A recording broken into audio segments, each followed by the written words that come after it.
दोस्तों, मैं गिरीश तलवार देहरादून से एक बिजनेसमैन और कैरियर काउंसलिंग जो मेरा पैशन है उसको मैं फॉलो कर रहा हूँ। आज ये जो वीडियो मैं आपके सामने बना पा रहा हूँ, अगर ये कॉन्फिडेंस मैंने 2020 में कर लिया होता लॉकडाउन के टाइम पे, तो मैं आज एक सक्सेसफुल यूट्यूबर होता।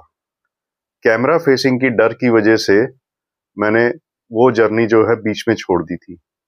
तो मैं आप सब लोगों से रिक्वेस्ट करूंगा कि जो गलती मेरे से हुई वो गलती प्लीज आप मत करिएगा।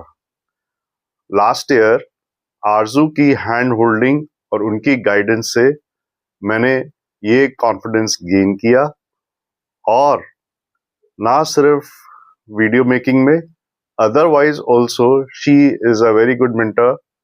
कैरियर काउंसलिंग की जर्नी में भी she guides us as a mother. So thank you Arzoo for being there.